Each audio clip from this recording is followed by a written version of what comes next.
2009년 10월 7일 아키타현 우고마치. 이곳에 사는 오규 켄지쿠는 취주학으로 유명한 중학교의 3학년생이었습니다. 그는 시골에 살았지만 깔끔한 표준어를 썼고 다소 여성스러운 성격이었죠. 부활동에서는 클라리넷을 담당했고 대회에 출전하기 위해 밤늦게까지 연습하곤 했다고 하네요. 켄지군은 곧 다가올 대회에 신기 위해 모아둔 돈 3,000엔으로 가죽 부츠를 샀습니다. 이후 집에 도착해 사온 부츠를 부모님께 보여드렸는데요. 부모님은 왜 이런 디자인의 신발을 샀냐며 켄지군을 나무랐습니다. 사춘기였던 탓일까요? 켄지군은 이 말을 듣고 흐느껴 울었다고 하는데요. 이후 저녁 7시 30분 켄지군은 가족에게 아무 말도 하지 않은 채 저녁도 먹지 않고 집을 나섰습니다. 그리고 그것이 켄지군의 마지막 모습이었습니다. 켄지군이 집을 나설 당시 지갑은 집에 둔 채였으며 휴대전화는 원래부터 가지고 있지 않았다고 합니다. 켄지군은 실종 당시 오렌지색 트레이닝복과 하얀 슬리퍼를 신었는데요. 실종 당일 아키타의 기온은 최고 20도, 최저 10도 정도의 일교차가 심한 날씨였습니다. 그가 살던 곳은 비교적 외진 곳이었으며 밤이 되면 어둡고 인적도 드물었지만 교통량은 많은 지역이었다고 합니다. 다소 눈에 띄는 복장이었다 보니 경찰은 목격 정보가 있을 거라 여겼으나 실제로 실종 이후 목격 정보는 전혀 없었습니다. 사춘기 소년의 가출은 종종 있는 일이기 때문에 가족과 경찰은 목격 정보가 없더라도 금세 돌아올 거라 여겼지만 사건으로부터 13년이 지난 지금도 켄지군의 행방은 묘연합니다.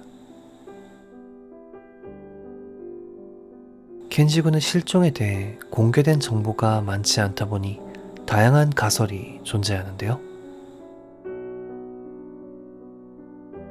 앞서 말씀드렸듯 켄지군의 집 주변은 인적은 드물지만 교통량이 많은 곳입니다.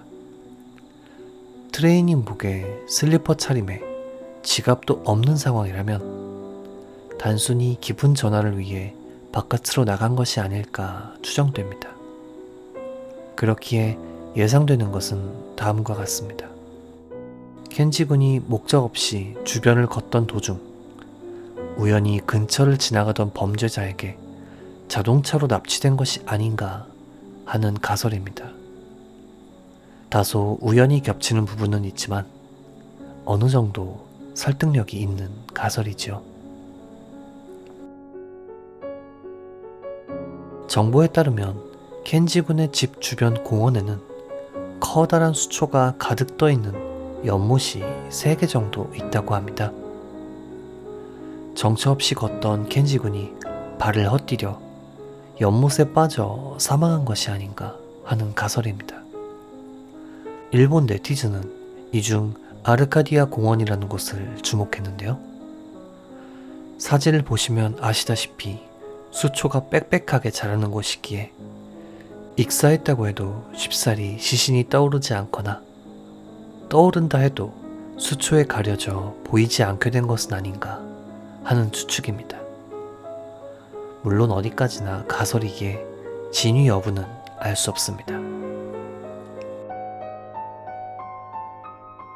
상처받은 사춘기 소년이 갈 만한 장소로는 주로 어릴 적 추억이 남아있는 곳입니다. 가령 초등학생 시절 친구와 놀던 비밀기지 같은 곳을 들 수 있죠.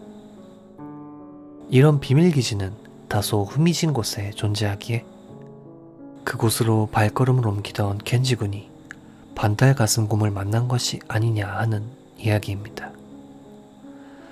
일본의 실종 사건의 곰 습격설은 너무 자주 나오는 가설이긴 합니다만 10월 초순 밤 숲이나 산속에서 곰을 만나 사고를 당한다는 것은 충분히 현실성이 있는 이야기입니다. 게다가 어두운 숲속이라면 방향 감각을 잃기 쉽고 길을 헤매다 점점 숲이나 산의 깊숙한 곳으로 들어가게 된다면 켄지 군의 시신이나 사고 흔적을 찾을 수 없었던 것도 납득이 갑니다. 실종자 협회 홈페이지에는 켄지 군에게 전하는 아버지의 메시지가 있었습니다. 켄지, 건강하니? 아무것도 걱정하지 않아도 되니까 연락 주렴. 계속 기다리고 있단다. 아빠가. 과연 켄지 군은 어디로 사라진 것일까요? 켄지 군이 하루빨리 가족의 품으로 돌아오기를 기원하며 영상을 마칩니다. 귀미사였습니다.